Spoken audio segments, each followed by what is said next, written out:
O Senhor esteja convosco. Ele está no meio de nós. Anúncio da boa nova de nosso Senhor Jesus Cristo, segundo Lucas. Glória a vós, Senhor. Naquele tempo, disse Jesus aos seus discípulos: haverá sinais no sol, na lua e nas estrelas.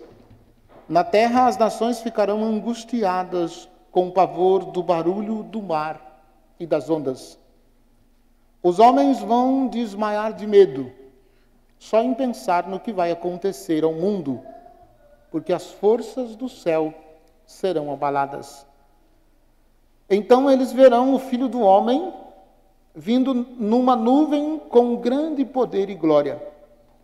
Quando estas coisas começarem a acontecer, levantai-vos e erguei vossa cabeça, porque a vossa libertação está próxima. Tomai cuidado para que os vossos corações não fiquem insensíveis por causa da gula, da embriaguez e das preocupações da vida, e este dia não caia de repente sobre vós, pois este dia cairá como uma armadilha sobre todos os habitantes de toda a terra. Portanto, ficai atentos e orai a todo momento, a fim de terdes força para escapar de tudo o que deve acontecer e para ficardes em pé diante do Filho do Homem. Palavra da salvação. Glória a vós, Senhor. Que as palavras do Santo Evangelho perdoem os nossos pecados. E assim seja. Amém. Pode sentar um pouquinho.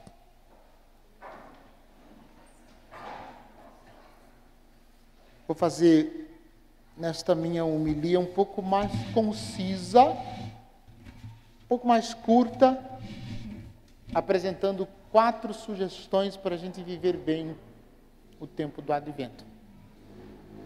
Primeira sugestão é a oração. É preciso que nós cuidemos da saúde espiritual da nossa alma. Da saúde espiritual da nossa alma. E a primeira dica é importante que a gente tenha um espaço onde a gente possa se colocar em oração diante de Deus. Um quarto tranquilo, com a mesa, com a Bíblia aberta, com a vela acesa, com alguns elementos que, ao olhar para aqueles elementos, a gente compreenda que aqueles elementos estão nos chamando à oração. Isso é importante. Então, um lugar especial na nossa casa, no nosso trabalho, no contexto onde a gente vive, que a gente possa rezar. Um lugar. E de preferência também, uma hora específica. Por exemplo, se você cuida de criança, é evidente que durante o dia não vai dar para você fazer a sua oração. Porque criança chamando de lá para cá, que chama de lá, chama de cá, não vai ter condições, né? E se você se colocar em oração e alguém precisar de você, se você interromper a sua oração, quando você voltar, você não vai lembrar mais do que você estava fazendo. Não é que você é esquecido, é que as dificuldades que vão surgindo não vai deixar. Então é importante fixar um horário. Horário melhor. Que horário você consegue ter uma concentração? É aquele horário que você deve rezar. E o que você deve rezar?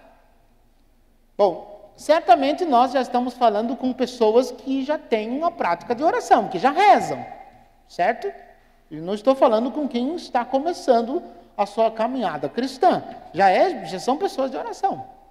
Então você vai rezar as orações que você costumeiramente reza e alguma oração a mais. Uma oração a mais. Você vai acrescentar alguma coisa a mais. A meditação de um salmo,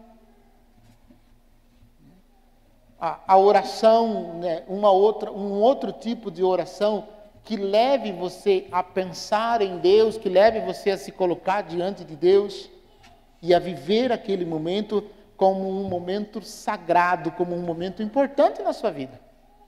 Então pode ser a meditação de um salmo, pode ser a leitura do Evangelho de Lucas, pode ser também a leitura do profeta Isaías, a leitura do profeta Jeremias, a mais, acrescentando algo a mais e trazendo tudo aquilo para a sua vida, colocando isso no cotidiano da sua vida. Então, para se ter uma vida profunda de oração, precisa-se de disciplina. Porque se não colocar disciplina, gente, o nosso corpo é preguiçoso por natureza. De vocês não, só do Padre. Eu preciso de disciplina, porque se eu não pôr disciplina, eu não rezo, não. E tem um horário específico que a minha oração flui. Se eu não rezar naquele horário, né, depois não dá. Eu fico cansado, fico com preguiça, vou deixar para amanhã, vou deixar para mais tarde, não vou rezar. Então, por isso eu estou dizendo para você que precisa de lugar, de tempo e de disciplina. E buscar cada vez mais estar em sintonia com Deus. Essa é a primeira dica. Para a gente viver bem o tempo do Advento. A segunda dica é o que Jesus diz no Evangelho. Eu vou pegar o que Jesus diz no Evangelho. Tomai cuidado para que os vossos corações não fiquem insensíveis por causa da gula. Então, a dica é fazer um dia de jejum. Não precisa ser jejum absoluto, sem comer absolutamente nada. Mas diminuir. Vou fazer um comentário sobre mim mesmo. É só olhar para o padre, já sabe que o padre precisa fazer um pouco mais de jejum. Né? Porque aparece, né? Começa a derramar. Né? Começa a derramar, a gente começa a perceber. Falei, opa, não é só ficar sem comer, mas é fazer jejum e oferecer como uma oração. Né? Porque, como disse Jesus, a gula torna o nosso coração insensível. É uma coisa importante, gente. Eu fiquei assustado porque os padres da igreja chamam a gula, né, de um dos pecados capitais, chamam de demônio. E diz que tem uns filhos, tem uma prole que vem junto. O pecado da gula nunca vem sozinho. Ele vem acompanhado, tem uma prole, uns 3 ou 4 filhotinhos. Então a gente precisa, a preguiça, né, normalmente vem junto com a gula. O pecado relacionado à luxúria normalmente está relacionado também ao pecado da gula. Né? Então, fazer algum sacrifício não é ficar sem comer, é se privar de algum alimento como um exercício espiritual. De repente, ficar sem comer entre os intervalos do café da manhã e o almoço, do almoço e o jantar. Ou então, comer na hora certa e não comer fora de horários e nem comer aquilo que não é sustento de almoço, que não é sustento de janta, né? Aqueles salgadinhos, aqueles lanches, aquelas pizzas, aquela coisa que a gente acrescenta. Né? Comer o necessário para satisfazer a necessidade do nosso corpo de alimento. Um exercício. Né? Seguindo aquilo que Jesus está dizendo no Evangelho. Terceiro, cuidado com a embriaguez. É claro, se existe, no seu caso, vício de bebida alcoólicas, você precisa muito mais observar essa questão. E precisa muito mais de ajuda dos outros para que você possa também viver com profundidade este exercício. Mas, atenção, não é só com relação à bebida, não é só com relação a bebidas alcoólicas. mas a embriaguez com informações que a gente vê e que não nos edificam, que não constrói, que não faz a gente crescer nas virtudes. Se a gente começa a intoxicar com essas informações, a gente vai descuidar, a gente daqui a pouco está com peso em cima das costas, a gente não sabe por quê, de repente a gente está vivendo numa angústia e a gente nem sabe por quê. Porque de repente a gente alimentou os nossos olhos com informações que nos intoxicam. Na televisão, na internet, no WhatsApp, no Facebook, no Instagram. Tudo isso é preciso a gente olhar e ter cuidado. Porque se a gente começa a encher de coisas ruins naquilo que a gente vê, como é que a gente vai pensar em Deus na hora da nossa oração? Aí a gente se coloca em oração, a gente está com o pensamento em 1.355 coisas. E está lá rezando. Vai rezar o quê? Encheu de coisa ruim, encheu de informações ruins, buscou na internet, buscou nesses meios de comunicação, coisa que não alimenta, coisa que não sustenta a alma, coisa que deixa a gente mais na depressão do que nos faz, né? Do que nos anima. Então não podemos nos embriagar, nos deixar intoxicar por essas informações, que nos distrai e que nos roubam de Deus. A ponto da gente começar a encher de coisa o nosso coração e a nossa mente. Sabe aquela história que a avó dizia? Mente vazia é oficina do diabo? Então, mente com porcaria também é oficina do diabo. Não é só mente vazia. Não é encher a mente com porcaria, não. Encher a mente com coisas boas. Porque se coloca coisa porcariada na mente e começa a ver porcariada, você vai encher o coração de porcaria. Aí a boca vai começar a sair o quê? Se encher o coração de porcaria, vai sair o que da boca? Não pode sair coisa boa, né? Porque a boca fala do que o coração está cheio, né? Jesus disse.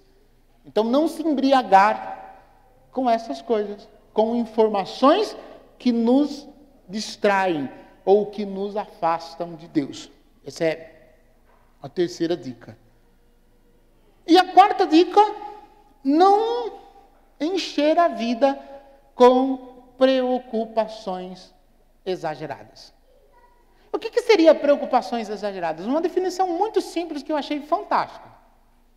O que mais a gente pensa durante o dia? O que mais popula a nossa cabeça?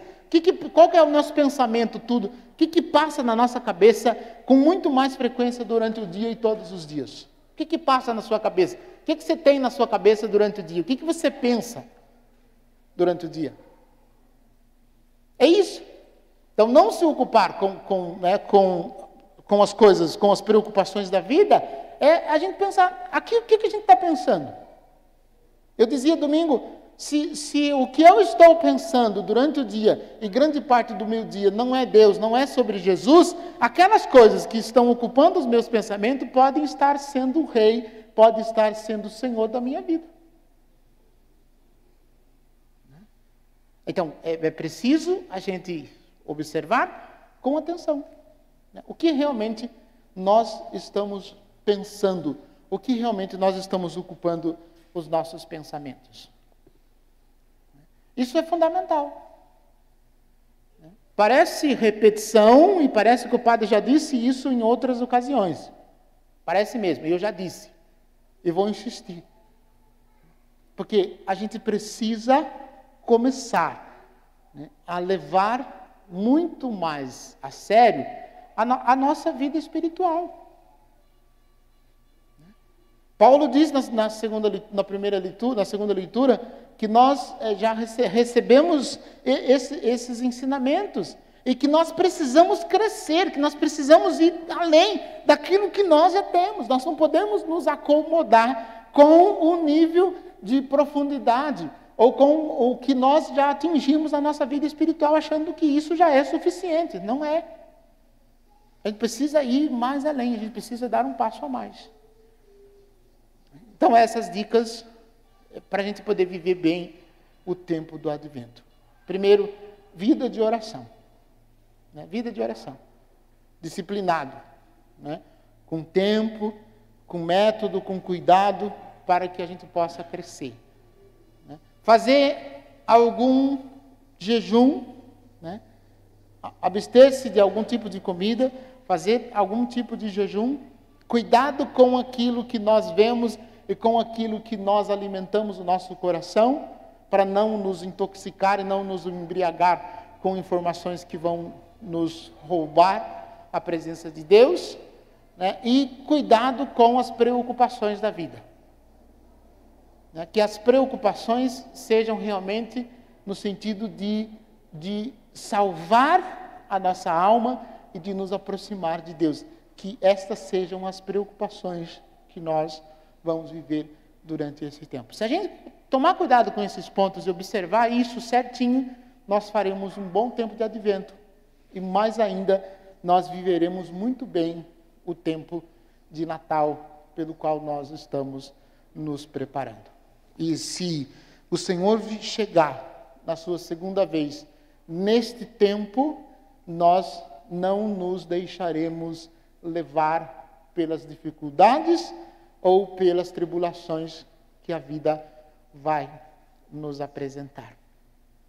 Então, são dicas muito simples, mas que são importantes para que a gente possa viver bem este tempo do Advento. Né? Cuide da saúde espiritual da sua alma. Cuide da sua saúde espiritual. Essa palavra, né, acho que é mais importante a gente fixar. Cuidado especial com a saúde espiritual. Louvado seja nosso Senhor Jesus Cristo.